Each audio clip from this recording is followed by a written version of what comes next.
Captain Jake Morrison stood on the bridge of the starship UES Horizon and watched the blue planet grow larger through the main window. His hands were steady, but his heart was beating fast. This was the most important day in human history. After 300 years of space travel, humans were finally meeting another intelligent species.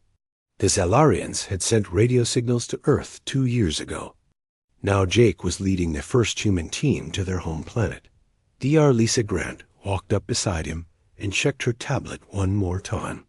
She had spent 8 months learning everything possible about the Zalarians. They lived underwater and had blue skin that could glow with different colors.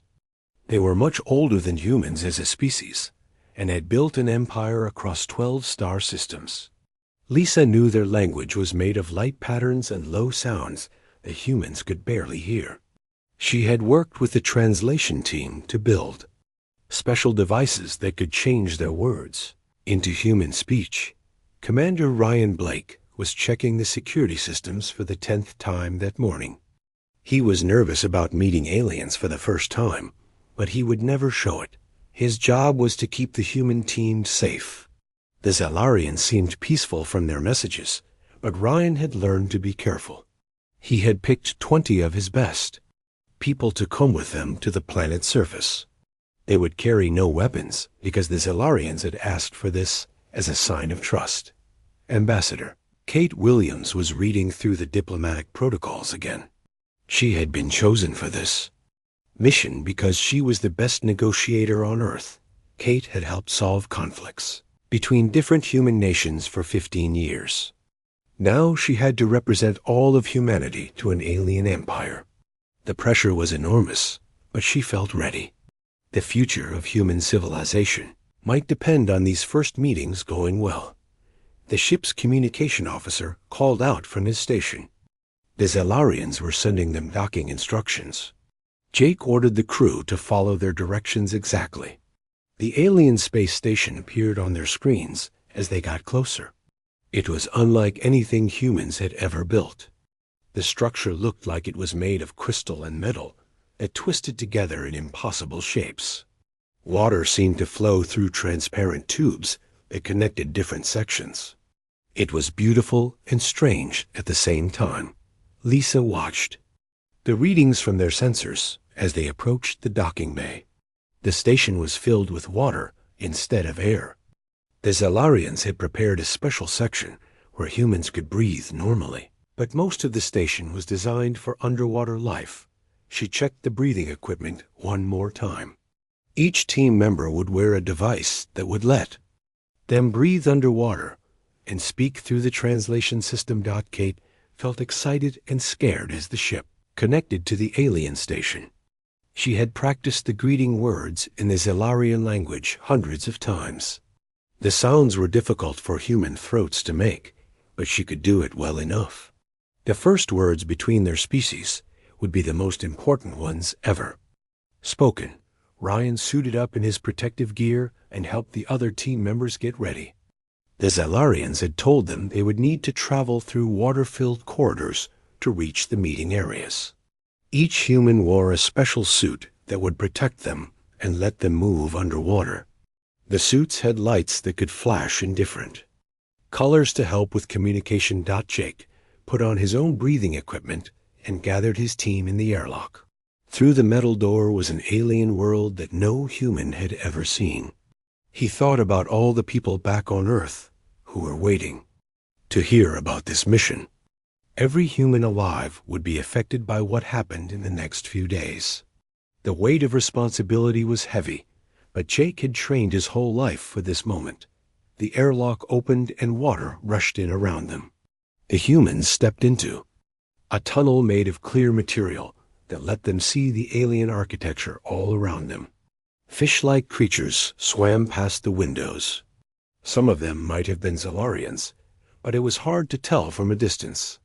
The water was perfectly clear and filled with gentle blue light that seemed to come from everywhere at once. Lisa was amazed by what she saw as they swam through the station corridors.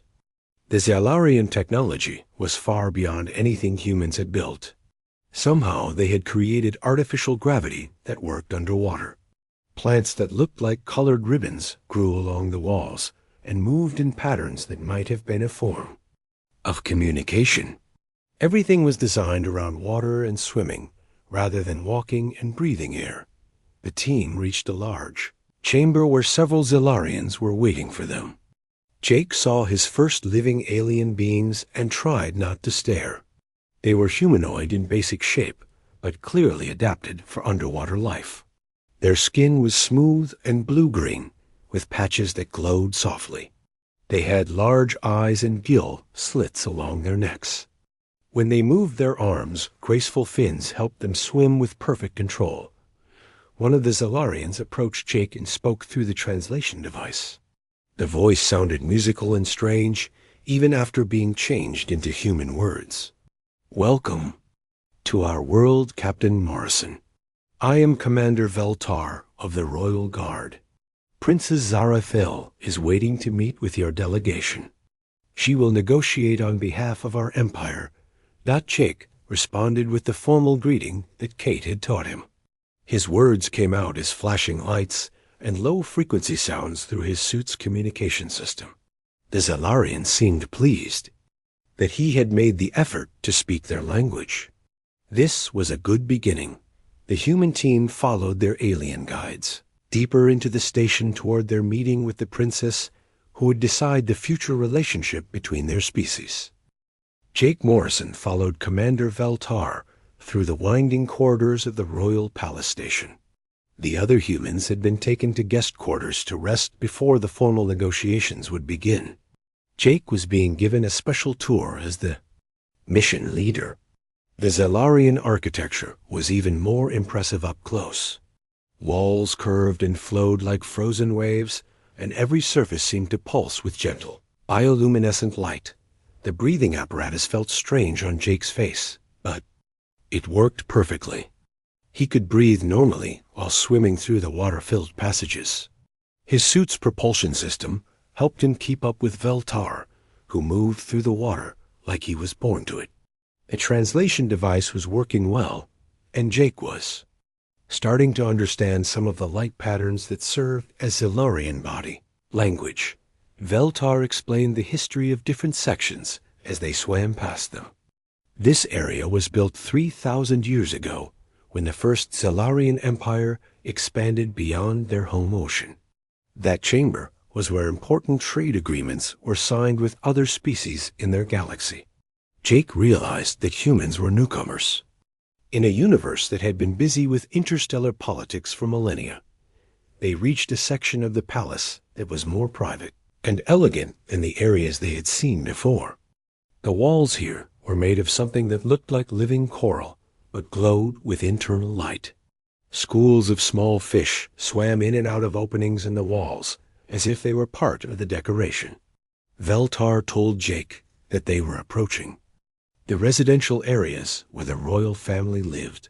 The Zilarian commander stopped at a large circular door, covered with intricate patterns. Princess Zara Phil was waiting in her reception chamber to meet with Jake privately before the formal talks began. This was a great honor because the princess rarely met with alien visitors alone. Veltar said that Jake should wait here while he announced the captain's arrival to the princess. Jake floated in the water outside the door and tried to calm his nerves. Meeting an alien princess was not something they had trained for at the academy. He reviewed the cultural information that Lisa had taught him about Zilarian royal protocols. Eye contact was important, but staring too long was considered rude. He should wait for the princess to speak first and respond to her questions honestly. Veltar returned after a few minutes and said that Princess Zarathale was ready to receive the human captain. The door opened with a soft musical sound, and Jake swam forward into what he thought would be a formal meeting room. The translation device on his suit made a crackling noise and then went silent. The backup system seemed to be malfunctioning too. Jake entered the chamber and immediately realized something was wrong. This was not a reception room. The space looked more like a private bedroom, or personal quarters. The lighting was dimmer and more intimate than the formal areas he had seen. There were objects that might have been furniture or art, but designed for an aquatic lifestyle. He did not understand that in the center of the chamber was Princess Zarathel, but she was not prepared for a formal meeting. She appeared to be in the middle of some kind of personal routine or biological process. Her skin was changing colors rapidly, and she had removed what Jake assumed was her normal clothing or royal garments. By human standards, she was completely unclothed. The princess noticed Jake's presence, and her skin immediately flashed bright red and orange patterns. She made high-pitched sounds that his broken translator could not convert into words. Jake realized that these were probably alarm calls or expressions of shock. He had clearly entered at the wrong time or in the wrong place. Jake's first instinct was purely human. Without thinking about alien customs or diplomatic protocols, he immediately turned away and covered his eyes with his hands. His face felt hot with embarrassment, even though he knew the princess could not see him blushing through his helmet. He began speaking rapidly, even though his translator was not working. "I am so sorry. Princess, I did not mean to intrude. I thought this was the meeting room. I will leave immediately. Please forgive me." Jake started backing toward the door while still covering his eyes and speaking his apologies. He bumped into a piece of Zelarian furniture and nearly lost his balance in the water, but managed to keep moving toward what he hoped was the exit. Princess Zarathel watched this strange behavior with growing confusion. In her experience, other alien species would either flee in panic or stand and stare with scientific curiosity when they encountered unexpected situations. She had never seen a being deliberately look away and apologize while trying to leave. The human's reaction was unlike anything in her knowledge of galactic species. Reached the door and managed to operate the opening mechanism while still not looking back into the chamber. He swam out into the corridor as quickly as his suit would allow and immediately called for Veltar through his emergency communicator. The situation was a disaster, and he needed help to fix it before it destroyed any chance of successful negotiations. Veltar arrived within minutes and found Jake floating outside the princess's chamber looking miserable and embarrassed. The captain explained what had happened and how his translation equipment had failed at the worst possible moment. Veltar's skin patterns showed what might have been surprise or confusion. He had never heard of such a situation occurring with visiting dignitaries. The Zelarian commander spoke with Princess Zarathil through the closed door. There was a long conversation in rapid light patterns and subsonic frequencies that Jake could not understand. Finally, Veltar turned back to Jake and said that the princess wanted to speak with him again, but this time in a proper meeting room after she had finished her private activities. Jake waited in an adjoining chamber while trying to figure out how to salvage the diplomatic mission. He had managed to embarrass himself and possibly insult alien royalty within his first hour on the station. The other humans would be depending on him to make a good impression, and he had already failed spectacularly. His career and humanity's future in galactic politics might be ruined. After what felt like hours, but was probably only 30 minutes, Veltar returned and said that Princess Zarathel was ready to meet properly. Jake followed him to a formal reception room where the princess was waiting in full royal garments. Her skin patterns were calm and neutral. Jake prepared himself for what would probably be a very difficult conversation about his diplomatic mistake. Zarathel looked at Jake carefully as he entered the formal chamber. Her large eyes seemed to be studying him with new interest rather than anger. When she spoke through the repaired translation system, her voice sounded curious rather than offended. She wanted to understand the human captain's unusual behavior during their unexpected encounter. Princess Zarathel sat across from Jake in the formal reception chamber and watched him carefully. Her skin showed patterns of blue and green that the translation system said meant curiosity and thoughtfulness. Jake was still embarrassed about what had happened, but he tried to focus on the diplomatic meeting. The princess spoke first, and her question surprised him. "Why did you turn away when you saw me, Captain Morrison? Most species would have continued looking or left immediately. Your behavior was different from anything I have experienced with other alien visitors. I want to understand what caused you to react this way." Jake felt his face getting warm again, but he tried to explain honestly. "In human culture, Princess, we have concepts of privacy and personal space. When someone is in a private moment or not dressed appropriately, we look away out of respect. It would be considered very rude to stare at someone who was not prepared to be seen. I was embarrassed because I had intruded on your personal time without permission." The princess's skin patterns shifted to what looked like confusion mixed with interest. She asked Jake to explain these concepts of privacy and appropriate dress. In Zalarian society, body shame did not exist in the way humans understood it. Their clothing was mostly ceremonial or functional, rather than meant to hide their natural forms. The idea that seeing someone unclothed could be embarrassing or inappropriate was foreign to her experience. Jake tried his best to explain human social development and how concepts of modesty had evolved in their culture. He talked about how humans had learned to respect personal boundaries as a way to build trust and cooperation in their societies. The princess listened carefully and asked many questions about human behavior and social rules. Meanwhile, in another part of the station, Dr. Lisa Grant was having her own difficult conversation. Commander Veltar had reported the incident to other palace officials, and they were debating what it meant for the diplomatic mission. Some Zalarians thought that Jake's behavior showed that humans were primitive and could not handle contact with advanced civilizations. Others wondered if it was some kind of insult or aggressive act. Lisa was working frantically to explain human psychology and social evolution to a group of Zalarian scholars and diplomats. She used her tablet to show them research about human development and how their social behaviors had helped them survive and build civilizations. The Zalarians were fascinated, but also confused by many human concepts that had no equivalent in their own culture. Back in the meeting chamber, Princess Zarathil was beginning to understand that Jake's reaction had not been primitive or rude, but actually showed a sophisticated form of social intelligence. She asked him to describe other situations where humans would modify their behavior to make others comfortable. Jake gave examples of how humans would lower their voices in libraries, remove shoes when entering homes in some cultures, and avoid topics that might upset others during conversations. The princess was amazed by the idea that humans could quickly change their behavior based on social context and the comfort of others.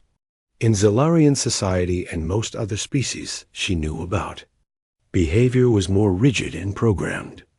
Individuals acted according to their nature and social role without much variation based on circumstances or the feelings of others. Jake explained how humans had developed empathy as a survival trait, being able to understand and respond to the emotions of others had helped human groups work together and avoid conflicts. This ability to read social situations and adjust behavior accordingly had become one of humanity's greatest strengths as they built complex societies. Zarathil called for Dr. Lisa Grant to join their meeting. When Lisa arrived, the princess had many questions about human emotional intelligence and social adaptability. Lisa explained how human brains had evolved to be very flexible in social situations. While other species might need generations to adapt to new social circumstances, humans could often adjust their behavior within hours or days. The princess asked Lisa to demonstrate this adaptability by reading Zalarian emotional states and responding appropriately. Lisa studied the princess's skin patterns and posture carefully. She noticed subtle changes in the light frequencies and correctly identified when the princess was interested, confused, or pleased with their conversation. This level of cross-species empathy was something the Zalarians had never experienced before. Commander Ryan Blake was brought into the discussion to share examples of human adaptability in different situations.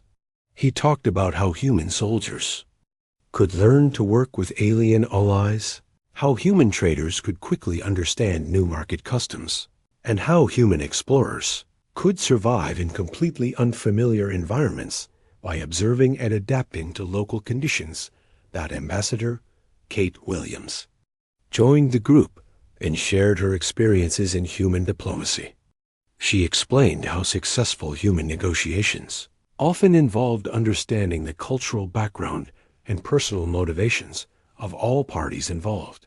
Humans had learned to find common ground between very different groups by focusing on shared values and mutual benefits. The Zalarian scholars, who had been skeptical about human capabilities, were starting to change their minds. They ran tests using their advanced technology to study human brain activity during social interactions. The results showed that humans had unusual neural plasticity that allowed them to rapidly develop new social protocols and behavioral patterns. Princess Zara Fell was particularly interested in the concept of embarrassment and how it functioned in human society. Jake explained that feeling embarrassed when they violated social rules helped humans learn and remember appropriate behavior. The emotion served as an internal guide that encouraged respect for others and social cooperation. The princess asked whether humans ever felt embarrassed on behalf of other people. Jake and Lisa both confirmed that this happened frequently. Humans could feel uncomfortable when they witnessed someone else violating social rules or being treated badly. This ability to feel empathy for the social discomfort of others was another unique human trait. As the conversation continued, Princess Zarathil began to see humans not as primitive beings who were easily embarrassed, but as potentially the most socially advanced species in the known galaxy. Their ability to rapidly adapt their behavior based on empathy and social awareness was unprecedented in her experience with interstellar civilizations.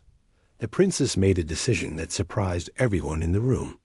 Instead of viewing the morning's incident as a diplomatic failure, she wanted to propose that it become the foundation for a new kind of relationship between humans and Zalarians. Jake's simple act of turning away and apologizing had demonstrated capabilities that could be valuable to the entire galactic community.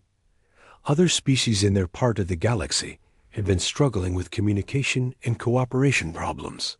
For centuries, wars and conflicts often started because different species could not understand each other's social cues and cultural needs. Humans might be able to serve as interpreters and mediators between species that had been unable to work together effectively. Princess Zara Thiel suggested that instead of a simple trade agreement, the Zalarians should offer humans a role as cultural consultants and diplomatic facilitators for the galactic community. Jake's embarrassing mistake had accidentally revealed humanity's greatest potential contribution to interstellar civilization.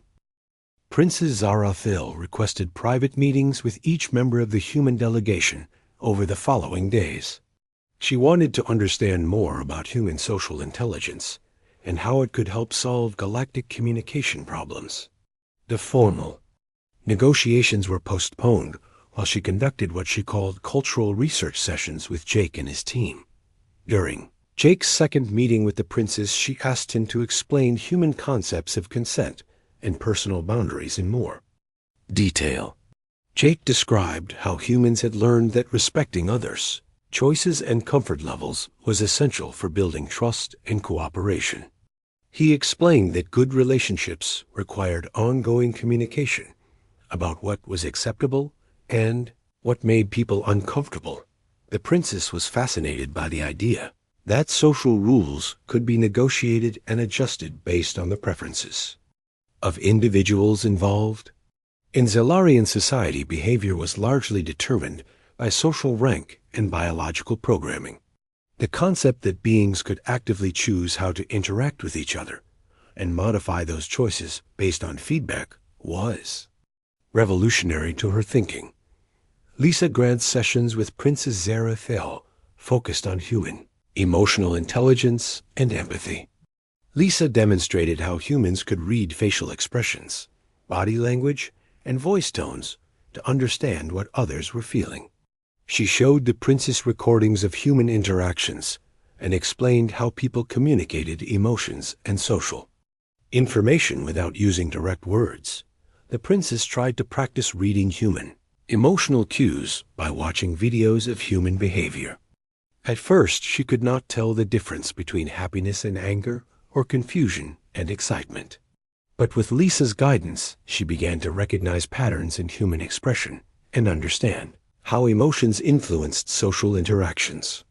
Dr. Lisa's most impressive demonstration was when she accurately interpreted the princess's own emotional states using Zellarian bioluminescent patterns. Lisa had spent only a few days learning the basics of Zellarian communication, but she could already tell when the princess was interested, confused, pleased, or frustrated.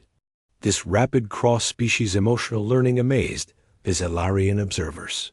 Commander Ryan Blake met with Princess Zara Thel to discuss human adaptability in challenging situations. He shared stories of human peacekeeping missions where soldiers had to work with dozens of different human cultures that had very different values and customs. Ryan explained how humans could learn to respect local traditions while maintaining their own moral principles. The princess asked Ryan about human conflict resolution and how they dealt with disagreements between groups. Ryan described mediation techniques where neutral humans would help opposing sides understand each other's perspectives and find compromises that satisfied everyone's basic needs. The idea that conflicts could be resolved through understanding rather than dominance was alien to most galactic civilizations. Ryan also explained human concepts of justice and fairness. He described how humans tried to create systems where everyone was treated with equal respect, regardless of their social status or personal characteristics. Princess Zara Thel was intrigued by democratic decision-making processes, where groups could reach consensus through discussion and voting rather than following the commands of the most powerful individual. Ambassador Kate Williams had the longest and most complex discussions with the princess about human diplomatic philosophy. Kate explained how successful human negotiations focused on finding mutual benefits rather than determining winners and losers. She described techniques for building trust, managing cultural differences, and creating agreements that all parties could accept with dignity.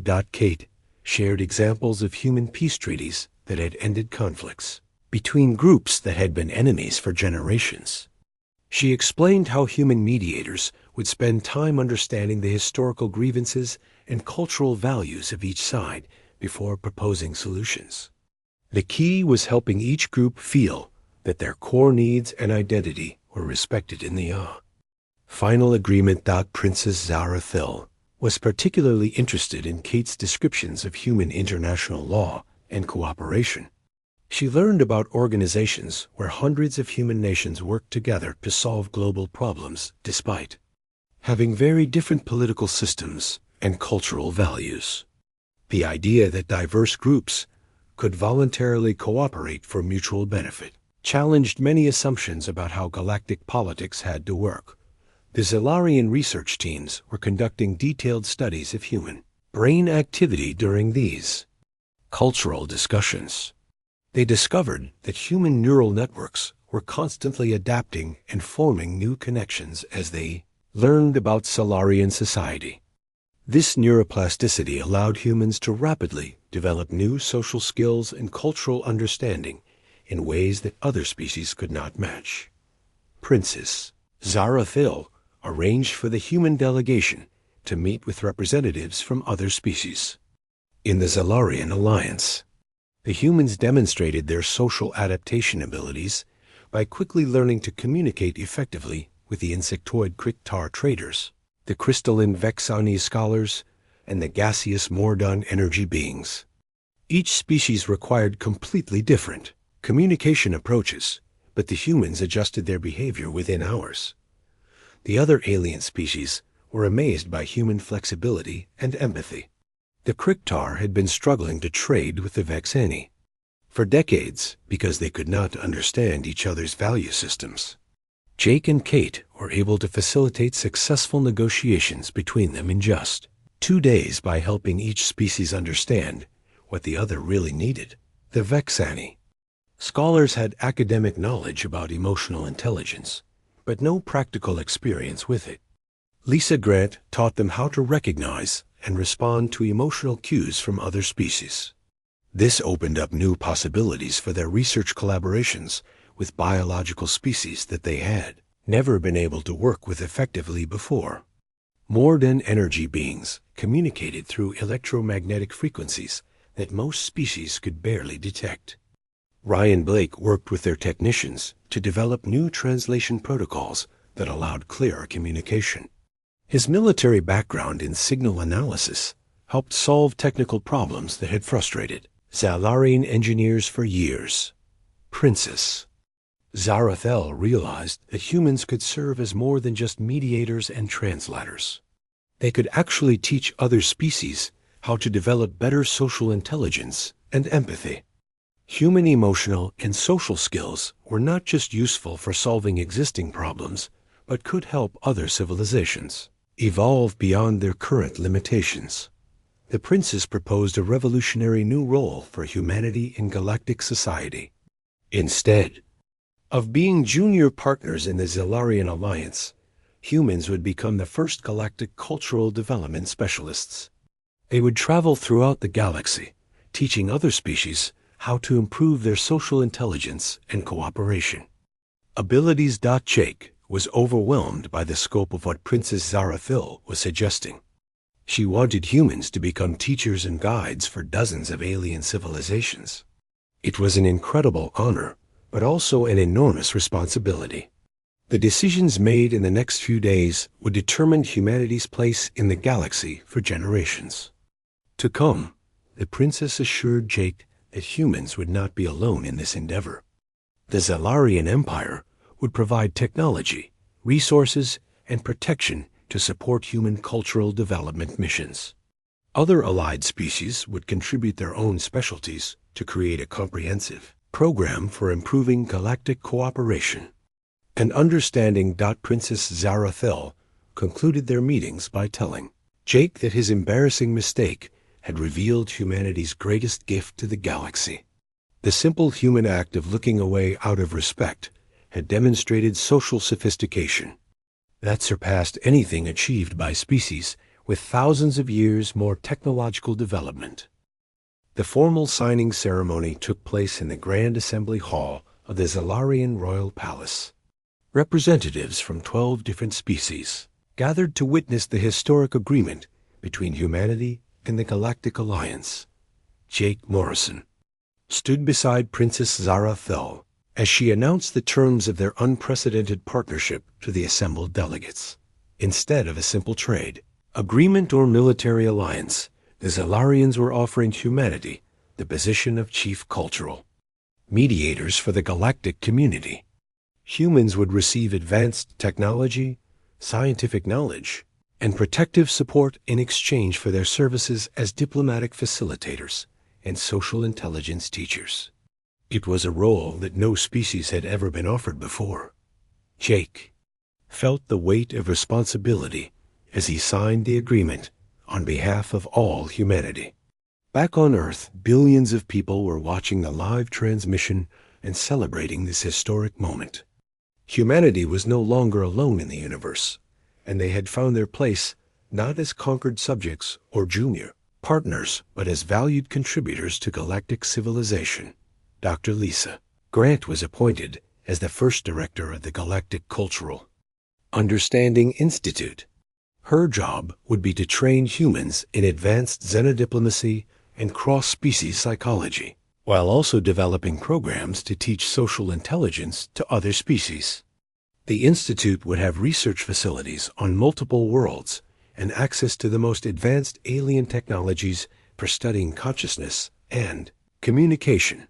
Lisa's first project would be establishing cultural exchange programs between species that had never been able to communicate effectively. The crystalline Vexani and the insectoid Kriktar had agreed to participate in an experimental collaboration program with human facilitators.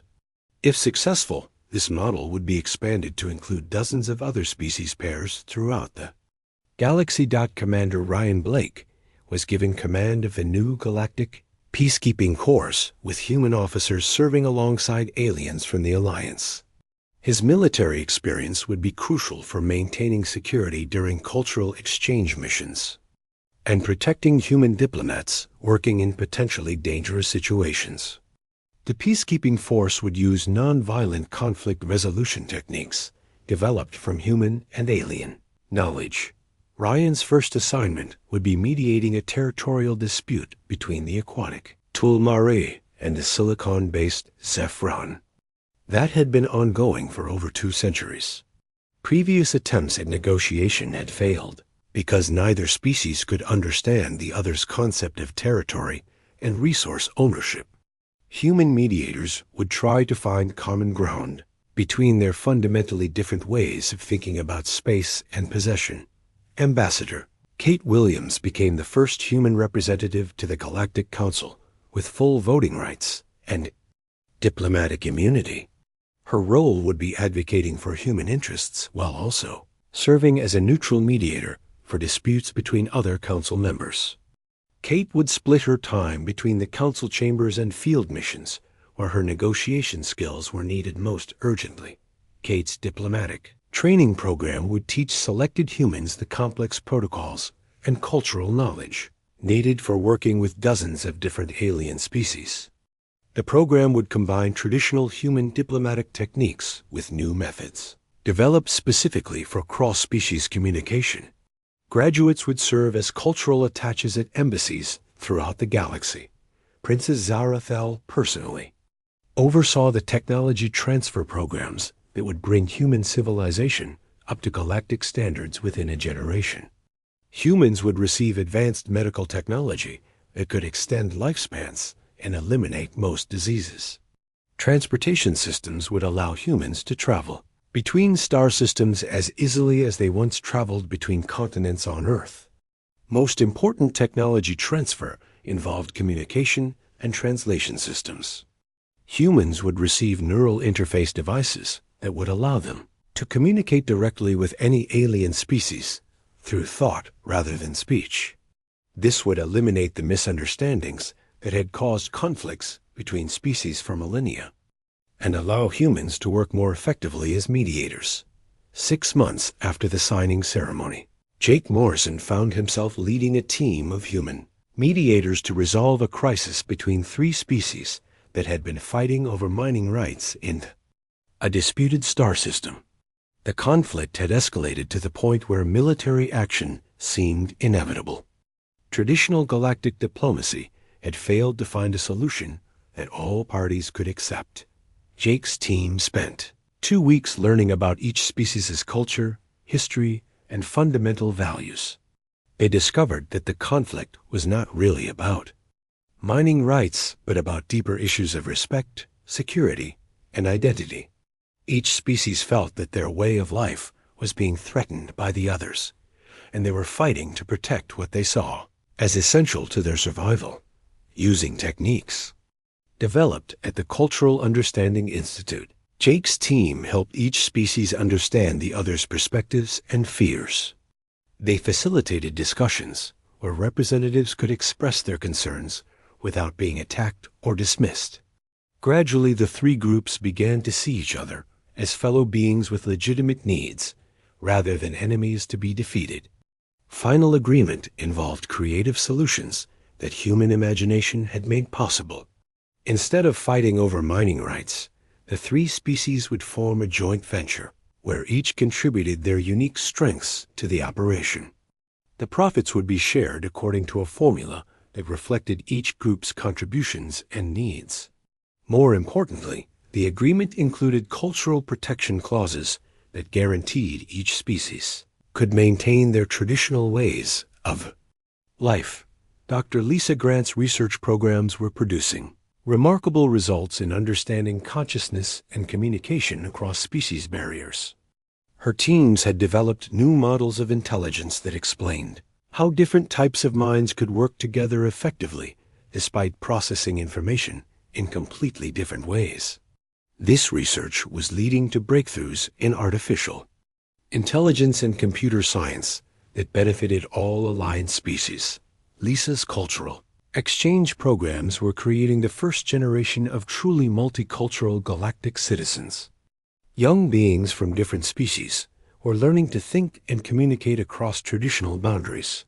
These individuals would become the foundation for a more cooperative and understanding galactic civilization in the future. Commander Ryan Blake's peacekeeping operations had successfully prevented 3 major wars and resolved dozens of smaller conflicts using non-violent methods.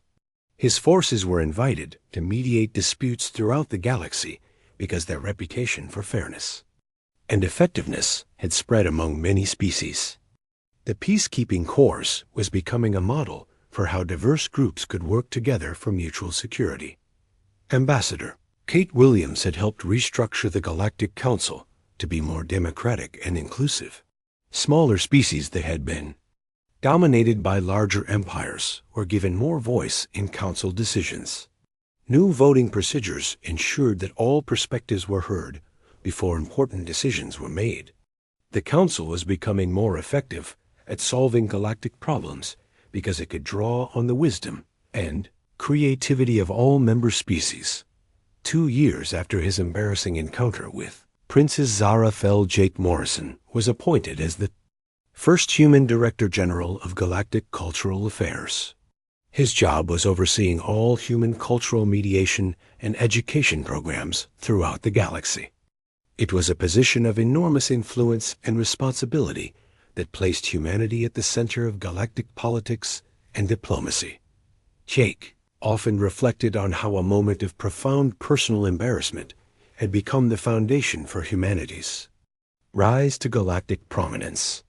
His simple human reaction of turning away out of respect had demonstrated capabilities that advanced alien civilizations had never developed. Humanity had found their place in the galaxy, not through superior weapons or technology, but through the uniquely human gifts of empathy, adaptability, and respect for others. Princess Zara Fel had become humanity's closest alien friend and strongest advocate in galactic politics. She frequently cited the turning away incident as proof that humans possessed moral sophistication that surpassed technological advancement. Her support had been crucial in helping humans gain acceptance and respect among species that initially viewed them as primitive newcomers. The final scene of humanity's transformation showed human cultural mediators working throughout the galaxy to resolve conflicts and build understanding between species that had been enemies for millennia. What had begun as an embarrassing diplomatic mistake had evolved into humanity's greatest contribution to galactic civilization and their path to becoming one of the most respected species in the known universe.